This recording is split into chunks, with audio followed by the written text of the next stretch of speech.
Life in the military can be difficult to describe. When people ask me what I do, I still don't have a good answer. Most people have never even heard of what I am. I think every veteran struggles to find a way to explain his or her personal experiences.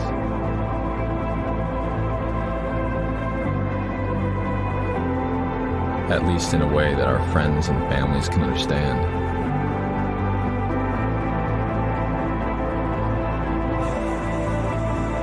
This is mine.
I'm a Recon Marine.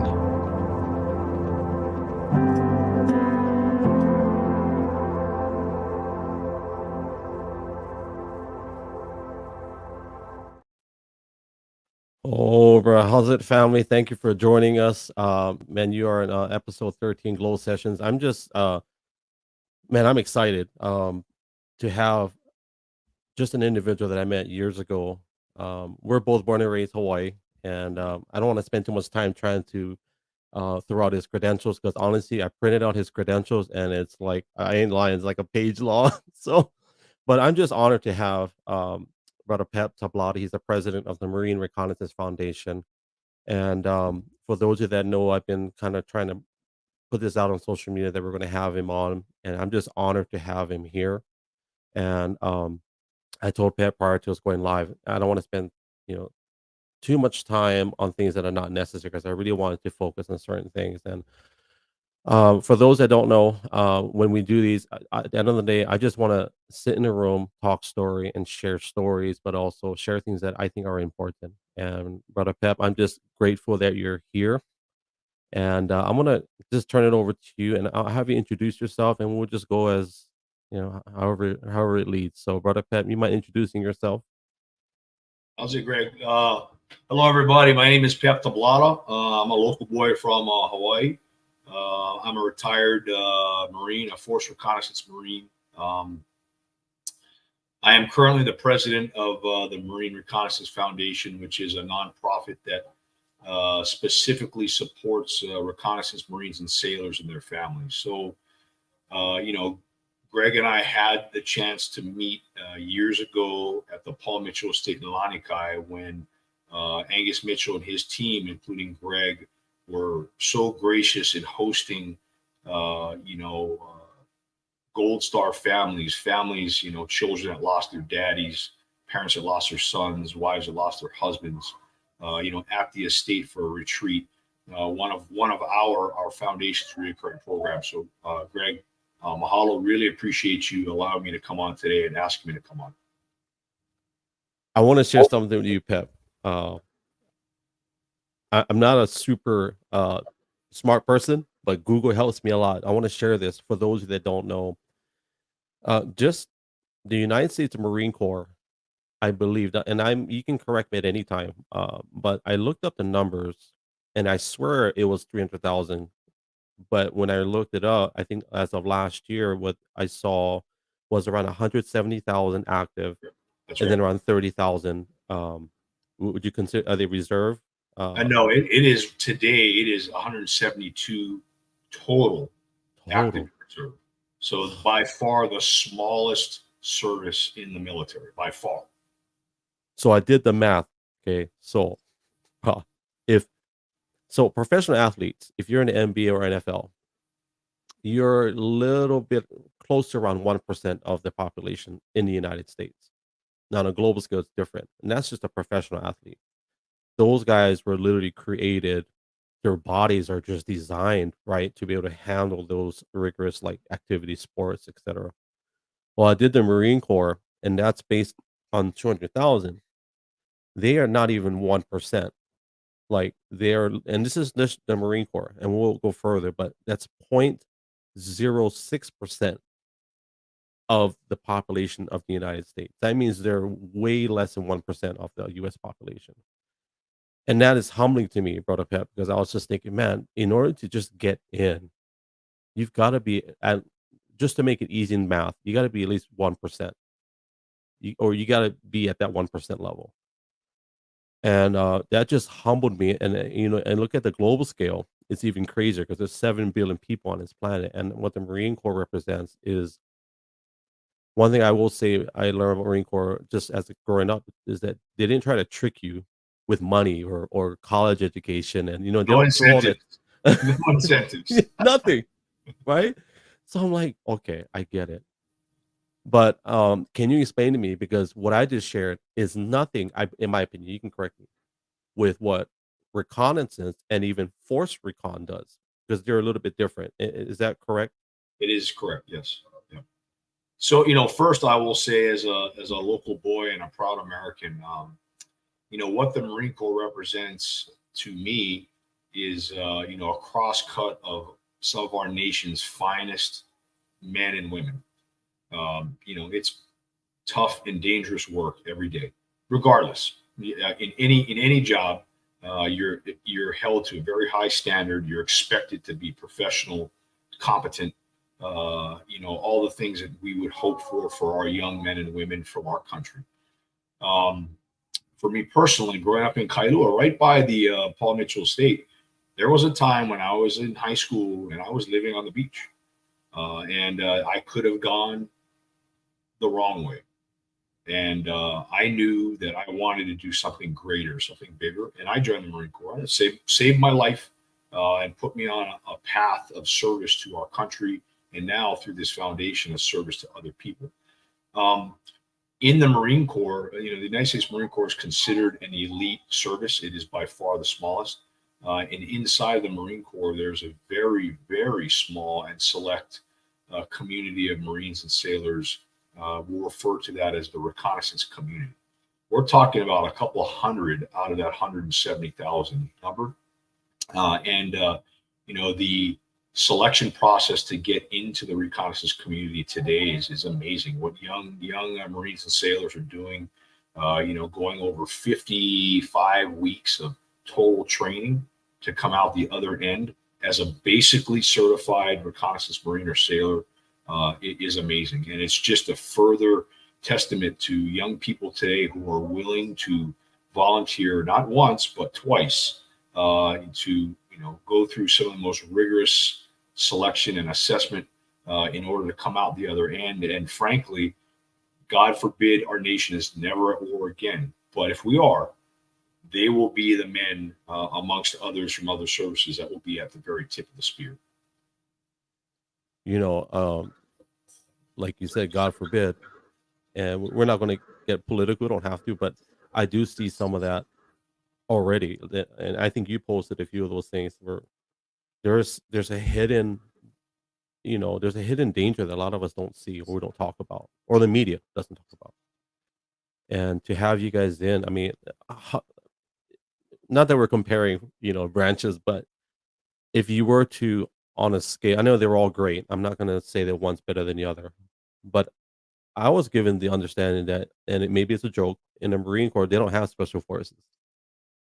It's like, you know what I mean? Like they're all elite, but then like you said, I think it's a community of brothers and sisters. And I like that. Um, but how hard is it in comparison? Let's say if I'm just a regular corpsman in the Marine Corps. How much more difficult would you say from just being enlisted to where you served and what you did? Well, I mean, so if we're talking about the Marine Corps specifically, Marine Corps and then our Navy corpsmen who are our medical professionals, the attrition rate to go from the Marine Corps and whatever military occupational specialty and then join reconnaissance, again, roughly 55 weeks of total training for basic training Okay. through output. I would say, it's probably in the, 80% failure rate. Now, I want to be clear that all of us are United States Marines first, right? No MOS is better than any other, but there are those that want to take a higher calling with higher demands that require higher precision, higher levels of intelligence in the application of the job. And reconnaissance is one of those. And so there's nothing wrong with recon Marines and sailors with being proud of that. Like you've come from an elite organization, the United States Marine Corps or Marines first, but to be able to get into reconnaissance, is frankly a very, very big step. But I would never take away as a combat veteran any other jobs. If you're pumping gas, you're fixing a truck, you're wrenching on an airplane, every single one of those men and women are absolutely critical to what we do. We don't win wars. Special operations forces writ large don't win wars. We all work together. So I don't know if that kind of answers your question. No, it does. It definitely does. I was watching a video of, and I tried to do some research, but like one of the videos I saw of you guys training, where this guy, they dive down and his hands are tied, I think behind his back, diving And up and down. his feet are bound as well. Yeah, and it's crazy. He's going up and down, and he's coming up for a breath of air. I think he did 3 or 4 times. Then he has to go out and I think it's a mask. He comes back up with the mask in his mouth and has to gasp to get whatever air he can get and go back down. I said, "Oh my god, this is crazy." I totally get it. Like that's a whole nother level. Like, to be able to do something like that. And I think the idea of them being underwater for so long, is that now obviously is that something that you did too? Like a lot of when you're underwater Absolutely. I would tell you that in the grand scheme of the military, those units that conduct operations in the maritime environment, so everyone would know what a Navy SEAL is. Us as Reconnaissance Marines, the Air Force and the Army also have their what we would refer to as combatant divers or frogmen. In our community, everybody today in the pipeline, you come out or you're not graduating, you are a frogman. So the purpose of that training you described, although it looks crazy, is really to instill and demonstrate calmness, control, and the ability in very frankly arduous circumstances to maintain yourself. And so in the event when we conduct operations, it's always at night. It's, I've been underwater, under a ship, putting a mine, and you want to talk about black of the blackest of the black, and you're under a ship that is, 300 feet long, 500 feet long, and the engines are running and you can hear all this noise and you're trying to swim under and put a mine under there. I tell you have to be very confident in not being able to see anything, wearing a whole bunch of gear in the middle of the night to do whatever task you have. So that kind of training leads to a confidence level that we expect from our teammates. Well, that brother was calm too when I was watching that video. For me, I was stressed watching it, but when I was watching, he was very calm, even though it looked hard. He wasn't panicking. Bro, to be under a ship in pure bro, I'm terrified of diving at night in Hawaii, even with a dive light. And so I think that's crazy that's part of your job. Any other experiences that you are able to share, like what you just shared in regards to being on the water and doing your job in that fashion? Any other things that stand out? Yeah, I mean, there are many, and anyone who is a professional military special operations diver would understand is, it looks really, all the things that we do look super cool. In reality, it sucks. You're cold, you're tired, you're scared, you're stressed, you have timelines, you have to conduct whatever mission you're doing in the dark of night. So I would say in any type of work, whether it's underwater, it's at high altitude parachuting or whatever, it is very high stress, and therefore it requires a very high level of professional competence and calmness. When you're exiting an aircraft at 20,000 feet, with night vision goggles at 2 o'clock in the morning, and with 10 other guys, it's no joke. I mean, this is you're on the razor thin possibility of being killed every time you're doing any of this work, and so it takes I would say a special kind of person. I heard this quote that the absence of fear, it becomes a problem if you try to dismiss it. And so you mentioned the word scared or fear. I'm guessing, is that something that you guys, I don't want to say just train, but you learn like to manage that fear? Because fear to me is healthy if it causes you to focus, right? But is that something that you guys train for, or is it something that is just in your DNA as an individual as well? Yeah, I mean, I would say that if anyone says that in this line of work that they have not been afraid, they would be lying. I think that being able to take that fear and anxiety and make it allow it to focus you on the task at hand, is critical. And I'll tell you, it's not just physical fear of death. Failure is actually probably the bigger fear. Mhm. Letting your teammates down, failing your team, not making, you're swimming into a beach from 4 miles out, and you're falling behind the rest of your team as they're trying to get to the beach, over the beach, to conduct whatever mission they have to do before the sun comes up. So fear manifests many ways, but it really is a motivator and a focuser, and so that's the way I would articulate that any professional in this type of line of work would apply the fear, if that makes sense to you. I had the privilege of meeting Marcus Luttrell at the estate. Him and his wife, Melanie, came. I think they brought some friends, and one of the things I never forget, she told me, is it is weird that someone would just, because I just met them, and she said, "Would you please just don't thank him for his service. Don't thank him for what he did for whatever reason I didn't know at the time, and I understood now, for him being the last, the lone survivor of his entire team." And then I learned later that he still walks through that daily, feeling that he should have went with his brothers, and whatever he carried. And so, well, one of the things I read in one of the books about him was that fear, part of that healthy fear, is what kind of kept him alive, right where he was.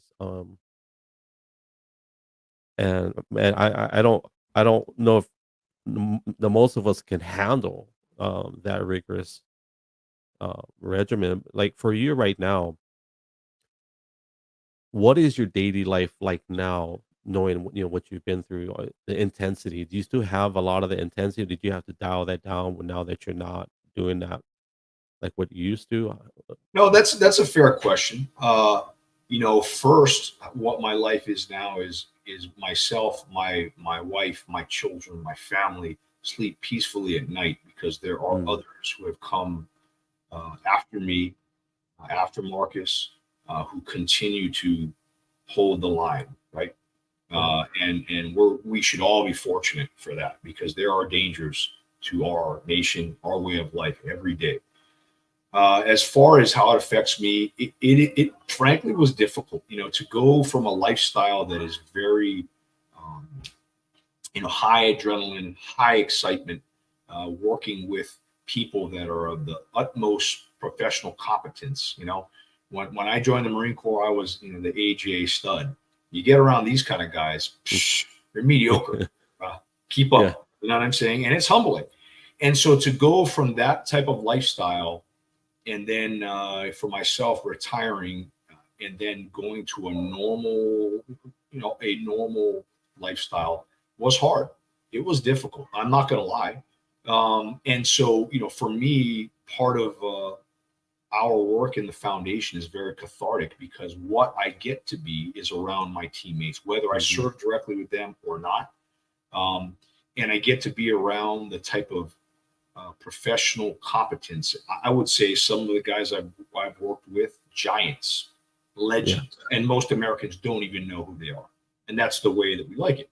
And so, it was a hard transition. I mean, you go from your day tomorrow would be, hey, you guys are going to go up to 20,000 feet. We're going to do, a bunch of parachute jumps, and then you're gone off for the day. We'll see you in a couple of days. Come back. We're going to do, this other thing. We're going to do that. Treated as professionals, and applying that when we had to, in my experience in combat in Iraq, and then coming to a normal setting. However, I try to me personally focus that into what I do in the nonprofit world with my wife and our team. And you guys are definitely doing some crazy, amazing things. I've been going through you guys' foundation website every day, and one of the things, I'll share this. I had a story I want to share with you, but I think I'll put that story. We'll shelve it for another time. But when I went through you guys' website, and there was, Han, can you pull up there the website? I'll have her pull up the website. There's a section on there, bro. I ain't gonna lie. Like, I don't have no problems being transparent when I do these lives, but bro, when I went through I think it's the Fallen tab. I was like, oh, and so when I started to read the names out loud, like verbalize it, it just blew me away. Right there, Fallen Warriors. And I told my wife the other day, it's like, bro, this is crazy. Like, just looking at all these brothers of yours that when you read their names out loud, and I guess for me, it's honoring when I read their name out loud.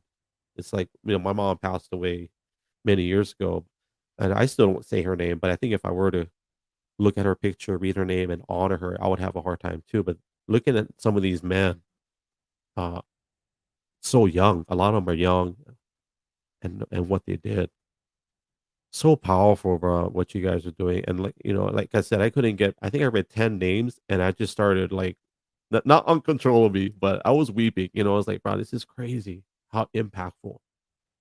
And for people that don't know, if you go to the website, we have it up on the screen. But just, it's so powerful what you guys are doing with the Marine Reconnaissance Foundation. I guess we'll shift gears if you're okay with that. Can you walk us through maybe how you started, or how this all came about with the Marine Reconnaissance Foundation? Sure. So I was invited by a very respected teammate by the name of Lieutenant Colonel Byron Owen, American warrior and leader of Marines in combat.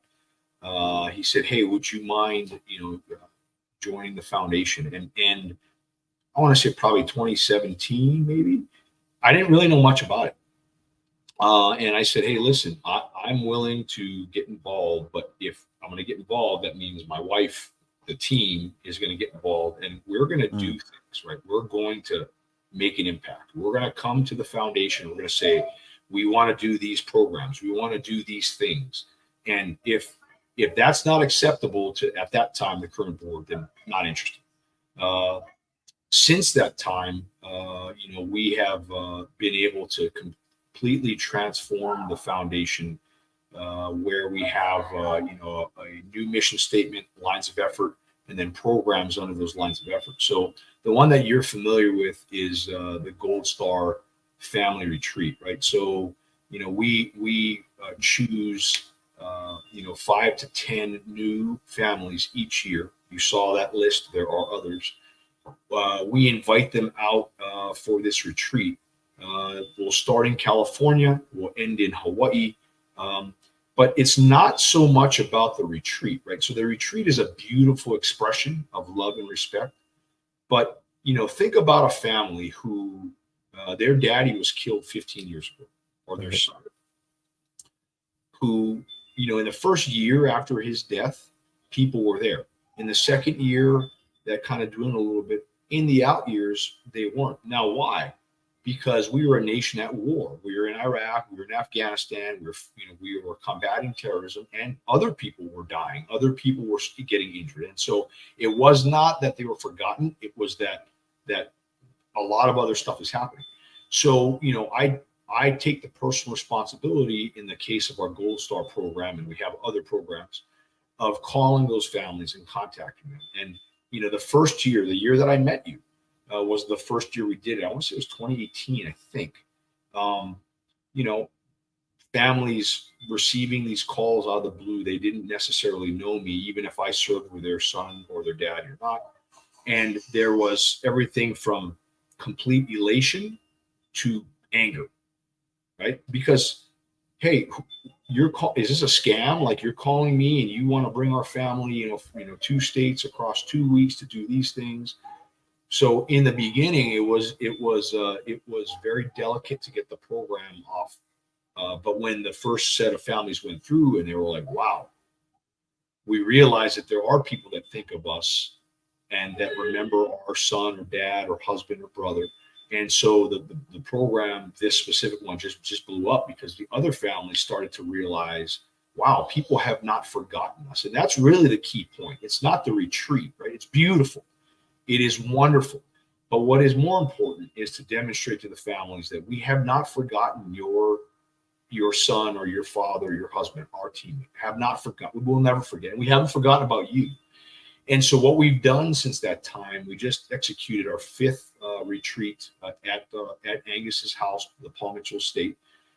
We now have 70 family members across probably 30 different families that we've connected them, and they've become a microcosm of their own community. And it's amazing because they didn't know each other before. And even other years, they've become connected. And now those families go on vacations together. They visit each other because they have that terrible commonality, but they have someone that they can spend time with and talk to who understands where they come from. I haven't lost a son, but these families, we've created this community who can. And so that's an example. That's where I met you. And that's kind of how we started our programs for the Gold Star families, which has developed and frankly blown up today. I'm not going to pretend to understand the heaviness of it, but last year, I traveled, I think 6 months out of the year that I wasn't home. And one of the struggles I had was not being there for my wife and my kids, not being able to be the provider. Well, I was provided, but not protecting the home physically. Yeah. And so there were occasions where I'll call my dad and say, Dad, can you just, check up on them, make sure, just go in the house. Because my dad lives outside. He has he has like a camper RV that he lives. And that meant a lot to me, that my dad would go in and I would text a few of my buddies and say, hey, I'm not going to be home. Can you just drive by when I'm not there? And I got cameras and all that. What happened when I was at the Palm Mitchell State and I remember a few of those families and I heard the stories and I said, wow, how crazy is that one of the greatest services is to care for a man's family after he's gone. Because if that's not heavy for any father or husband, that's crazy. But that's one of the greatest is to care for someone else's family after you've gone. I would tell you that if it was me and I had lost my life serving our nation, knowing that my teammates and my brothers will look after my family, not just one time, but always, is a level of comfort that, we talk about brotherhood and we talk about teammate, right? Those are not slogans. It is a way, right? It is a way that you conduct yourself and it is expected. So, we in the Reconnaissance Foundation, we have an internal saying, action, not words. Like, let's not talk about it. Let's do it. Let's do it consistently, not one time. And then, my job here is done. Let's be, that force that sets the standard and the expectation that all of our teammates should expect and should follow. So that's kind of our approach to this. So I did see that in the LOE. I'm learning acronyms, so lines of effort. Yeah. Oh, bro, it's crazy. It's stages, right? And correct me if I'm wrong, but the LOEs are based upon severity or need, and then as time progresses, Yep. one of the biggest things, what I saw was financial. That is one of the, it's not about money, but bro, sometimes it is. If you Yeah. cannot pay a mortgage or rent, whatever. And Hun, can you pull up that? I want my wife to pull it up so people can see. So it's on the about, I think the about us, and maybe you can walk us through that. But Sure. um, I think service under services, yeah. Have my wife pull it out. So can you explain the line or LOEs or line of effort? Sure. Uh, So, I talked about our mission statement, which is, supporting reconnaissance Marines and sailors past and present, period. Our lines of effort are broken up into three. And although they're not lined out that way exactly here, I will verbally describe them, right? So, okay. Line of effort one is our deliberate reoccurring uh, program set. So I talked about the Gold Star Family Retreat. We also have a similar retreat for the kids. The Gold Star children. We've had summer camps where we send the kids and our representatives, and they do a 10-day summer camp. Riding horses, archery, art and crafts, hiking, etc. So that's another example. Yeah, there you go.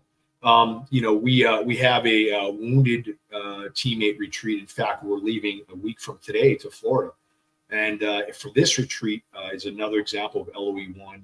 Our Marines and sailors who have been traumatically wounded or injured. So think of someone who is paralyzed, someone who is missing limbs, someone who has severe blast injuries, maybe traumatic brain injury, all with post-traumatic stress, where we provide a retreat each year for the Marine and sailor, but more as importantly, their family.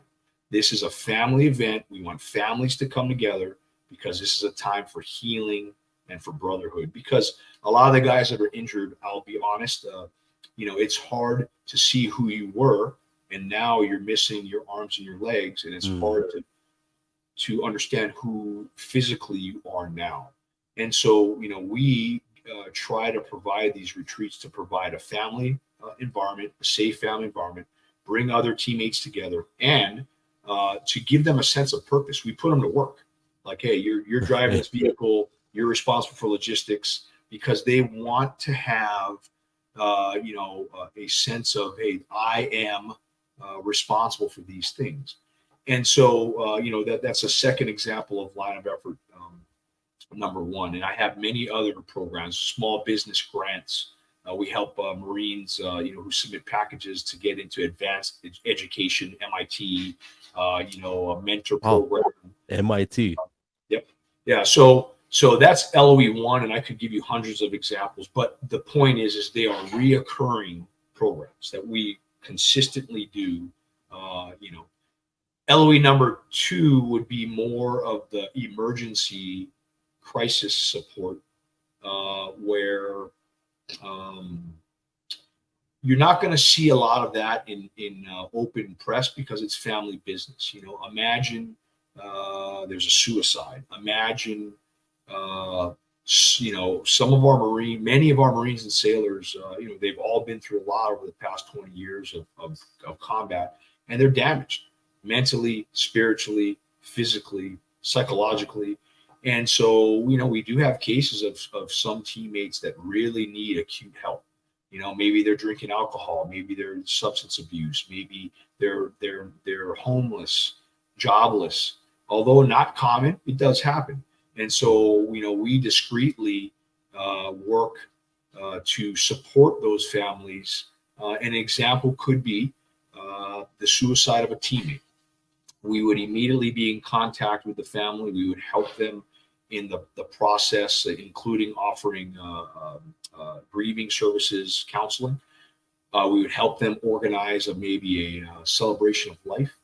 And then if there are children left behind, in fact, yesterday we actually did this for real, and I won't mention any names. We actually established investment accounts for our teammates' two little girls. So when those little girls become young ladies and they're gonna put a down payment on a house or something, there will be something there that honors their father that will be available to them. So that's an example of emergency support. I could give you others. A home burns down, a complete loss of everything, and support in fundraising to help mitigate that type of thing. We've even gotten right here in this location have gotten phone calls at 2 o'clock in the morning. My husband left the house. He has the guns. He's not right. And, we will find where he is in this specific case, Montana, by pinging his phone. We'll call teammates who are in the area. I need you to get to this location and get control of this person. And then we would coordinate to get that person into, counseling and alcohol cessation, et cetera. So I could go on the emergency support, but those are examples that, most people won't see because that's private family business. But I would say that, my wife and I and our team, who are all not compensated working for this organization, we have saved lives. I can tell you that without blinking an eye. We have saved families. I believe it. We have helped teammates in the most meaningful ways. So as a nonprofit, if we choose to support, in this case, the reconnaissance community, it can't just be the stellar, wonderful poster boy, right? We have teammates that need help, acute help. And so we try to do all of that, right? And so those are examples of line of effort number 2. Line of effort number 3 is our historic preservation line. I am very proud of it because you can't understand who you are if you don't understand where you come from. Yeah. And it's funny because growing up in the Force Recon community, it's beat into you. You don't talk about recon. You don't self-promote. We're not in movies. We don't have calendars. We don't have Nike shoes. That's just not our way. And that's okay if other organizations do. That's just not our way. So what is important, though, Marine Reconnaissance history is amazing.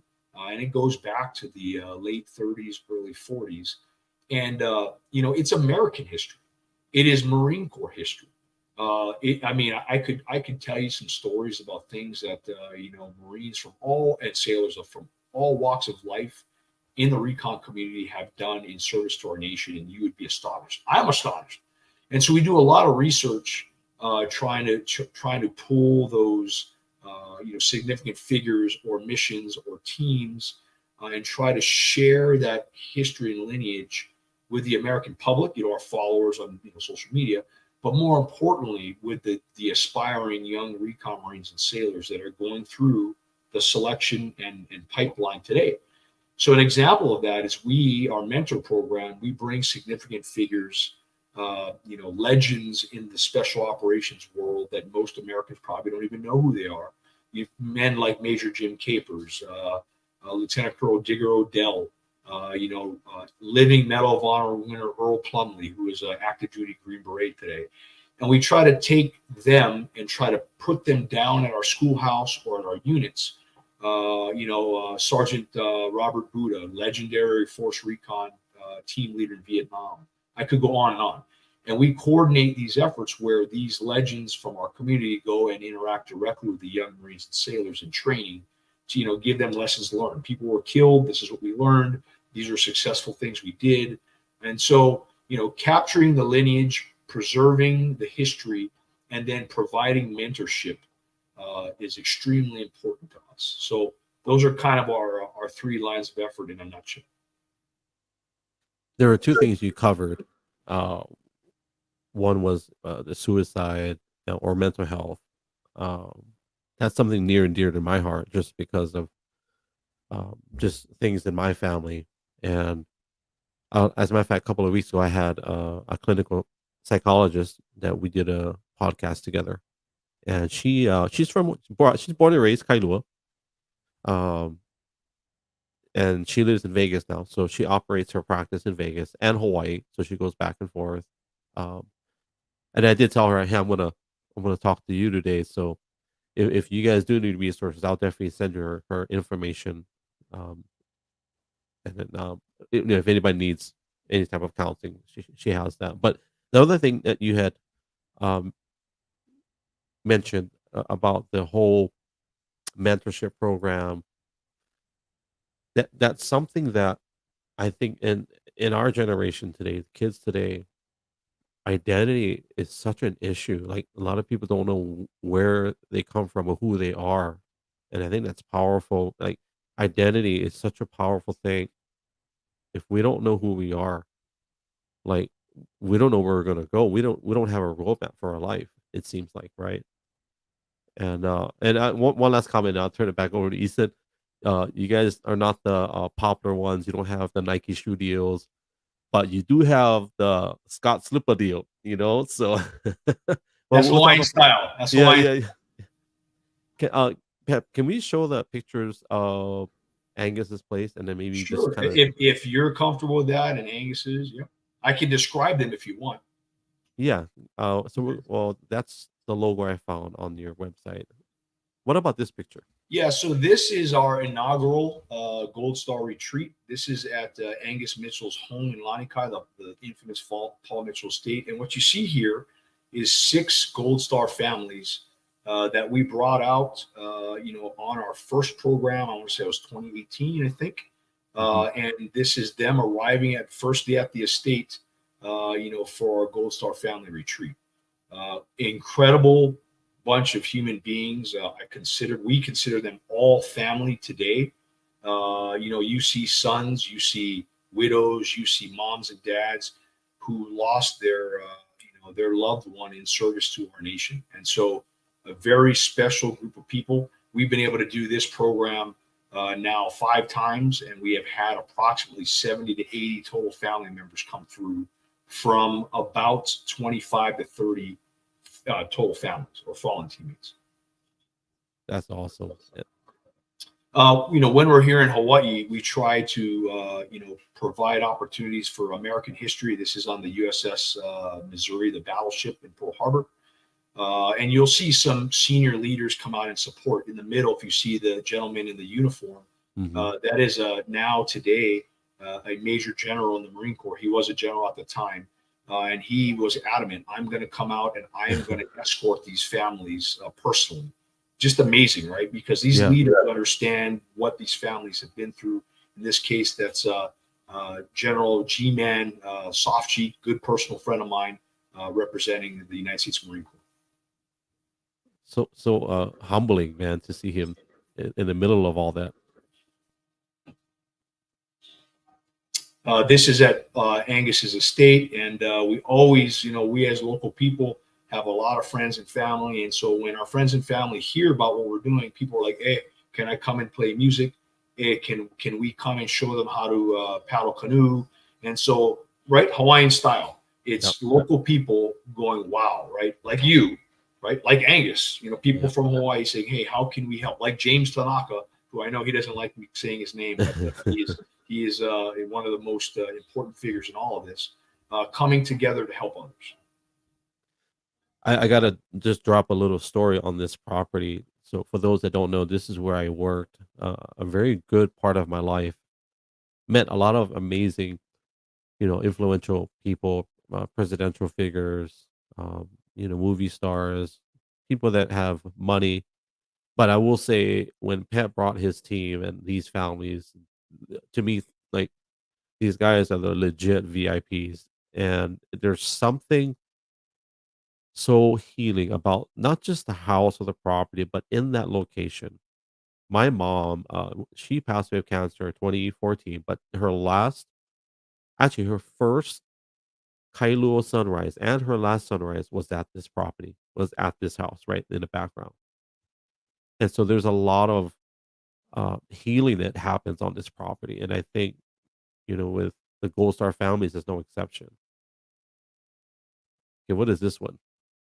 So that is what we call the Jack, or Jack of all trades. That is the insignia that represents the Marine Reconnaissance Community. If you look on the top, there's a torch that means leading the way, finding the path. You'll see the parachute wings, and that denotes advanced parachute capabilities. and then you will see the diver in the middle. So if you think of kind of a sea, land, and air sort of connotation, and this logo goes back to the 1950s. So that is the the insignia, the Recon Jack, that is associated with the reconnaissance community. It is mounted on a paddle. The paddle is the highest expression of respect.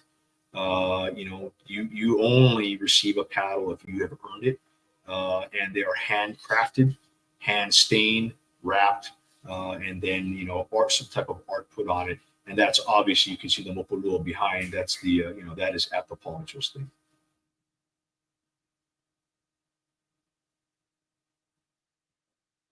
Sorry, brother, you're on mute, I think.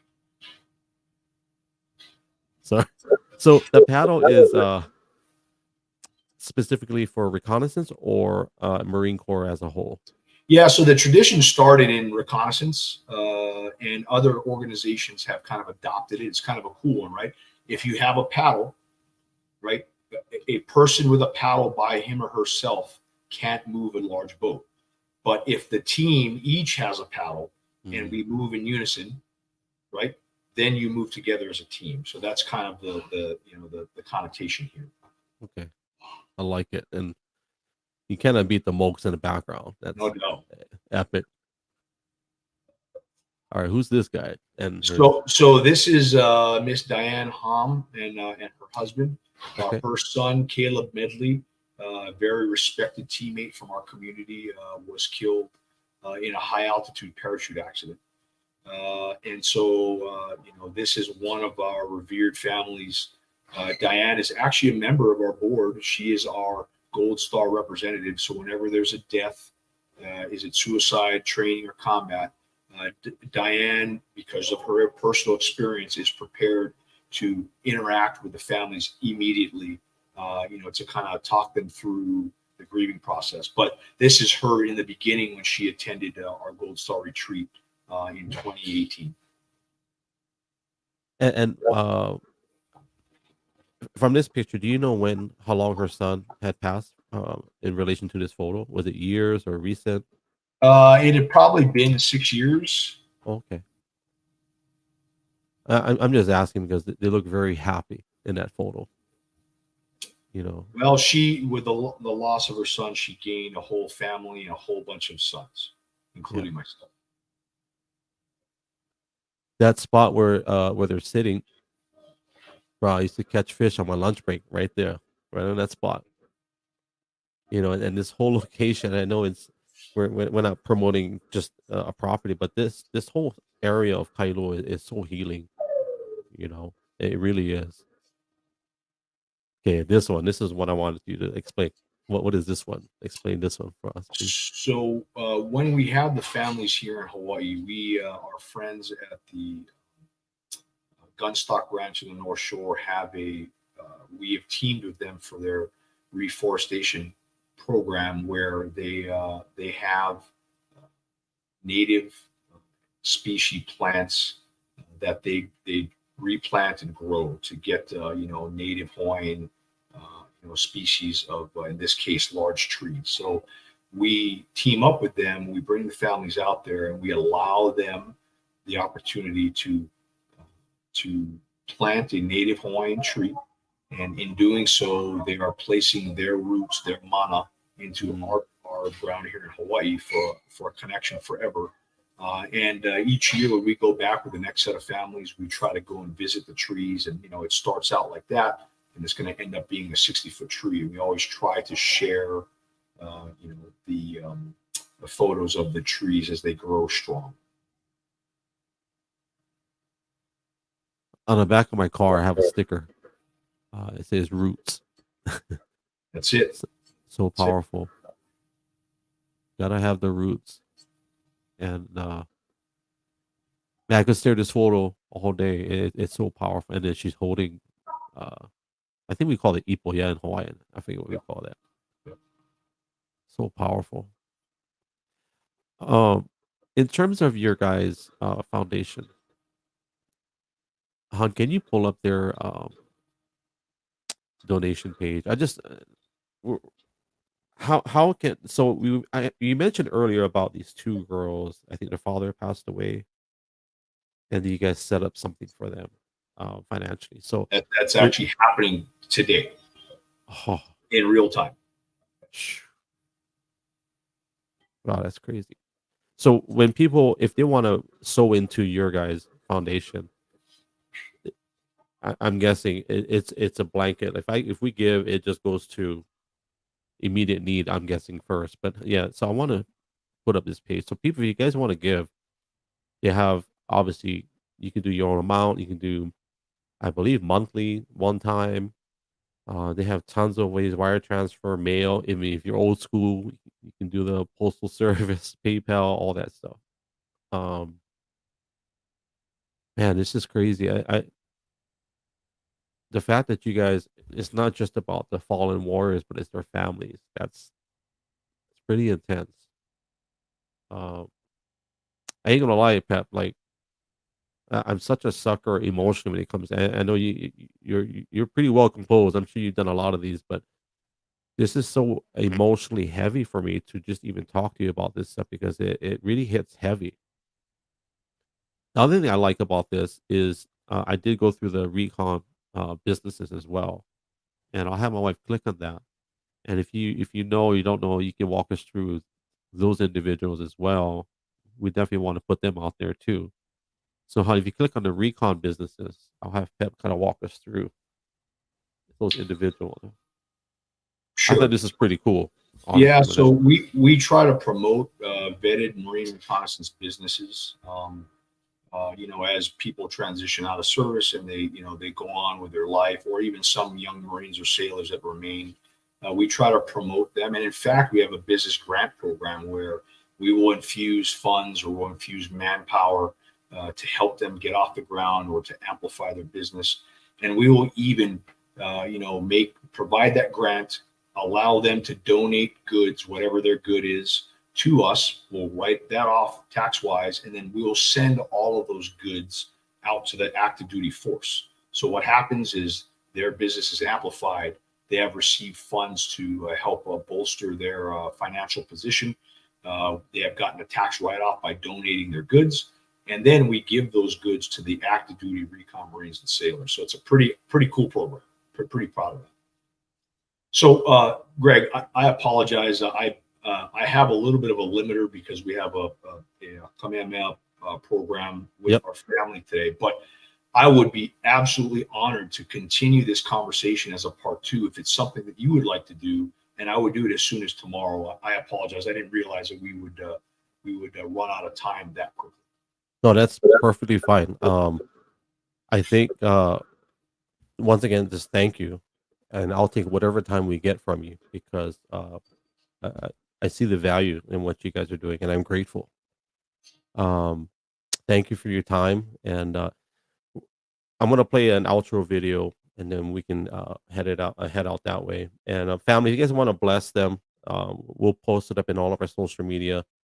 And there's a lot of stories I know that we can share and all that. But fam, I just want you guys to know that this is something that's very important, um, vital, and without sounding corny, I am grateful for what you've done and your brothers and your family because of what you guys do. And I hate trying to sound cliche, but like, but we can actually sleep in a peaceful bed at night, not have to worry about shelter or food or being at war. Well, at least for this time being, right? But I'm grateful, and I just want to say thank you for that. Yeah, I really Thank you. do. We I are mean, grateful as well. So thank you very much. guys, I'm gonna play the video that I played in the beginning, and then that'll be the last of us talking. But Pep, once again, thank you. We appreciate you, brother. You and your family, and on Charity and your two kids. They're all part of the team. You may be the head coach, or maybe you're the starting five, whatever. But I'm just grateful for you and your entire family. So, guys, until next time, thank you for joining us. Once again, we'll post up all the links on how you can be a part or support the Marine Reconnaissance Foundation. On behalf of myself and my family, we thank you. We'll see you guys next time. Aloha. Uh,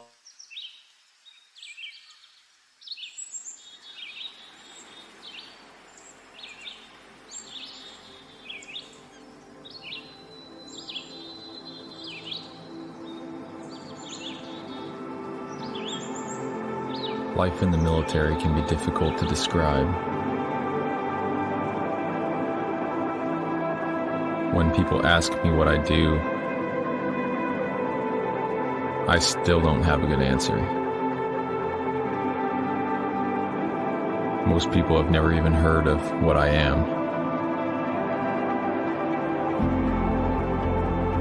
I think every veteran struggles to find a way to explain his or her personal experiences.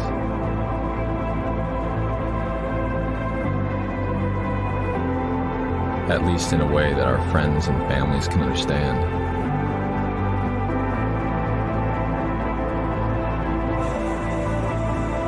This is mine.